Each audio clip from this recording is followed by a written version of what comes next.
So good evening, ladies and car critics. I give to you the Subaru Levorg GT.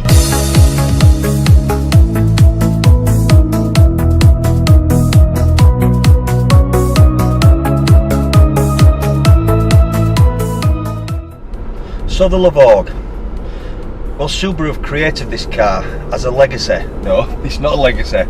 It's a successor for the Legacy. Yeah, the Legacy successor. Right.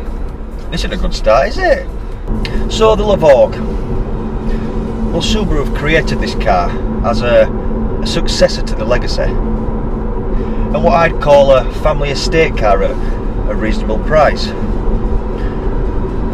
£30,000 you can own this car, and with everything you get, I think it's competitive for what's on the market today.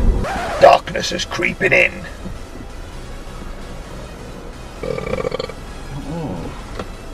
KFC is that one. So when the name Subaru gets mentioned, you automatically think power, you think big turbos, you think loud fuel guzzlers that will pin you back to your seats like the first initial dip in the pin you back into your seat like the first initial drop in the Pepsi Max. Not this one. This one's a little bit more subtle. So Subaru have calmed the atmosphere a bit by just installing the one and only engine available for this car, which is a 1.6 turbocharged. No. Subaru have calmed the atmosphere a bit by installing the one and only engine, which is the 1.6 turbocharged boxer engine.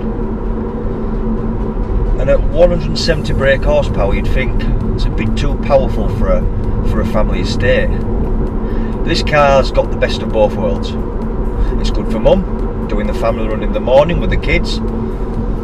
It's also good for the dad, the aggressive pilot, who's late for a business meeting in the morning, and his ETA says 45 minutes when he's only got half an hour to do it in. So from mum's point of view, well, it certainly looks the part.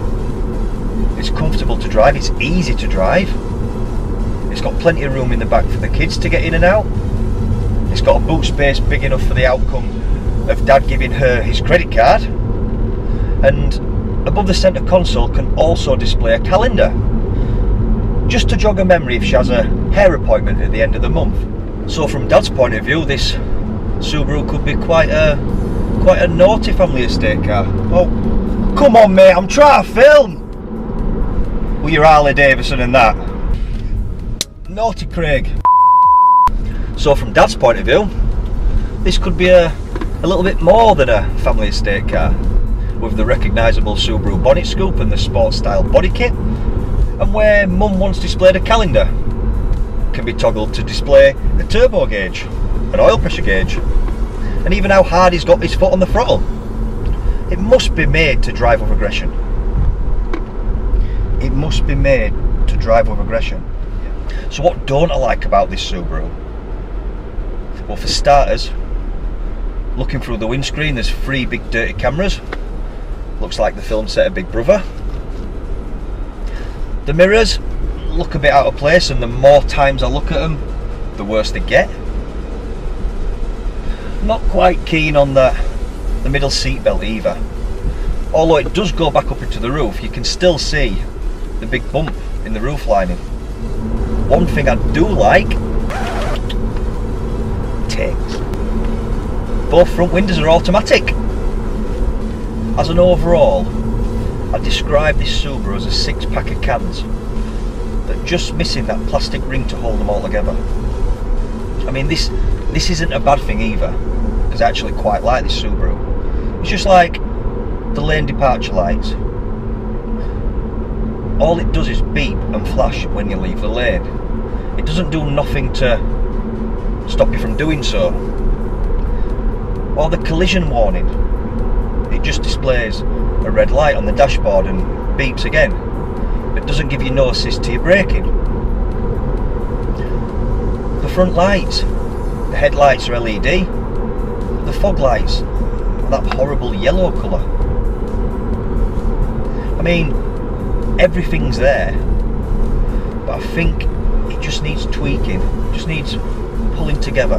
Maybe if they concentrated a bit more on the technology like they do the all-wheel drive system, which is absolutely fantastic, maybe this could be a bright one for Subaru.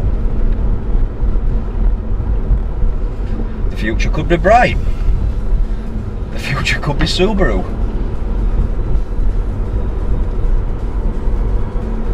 Could be. Doubt it, but it could be.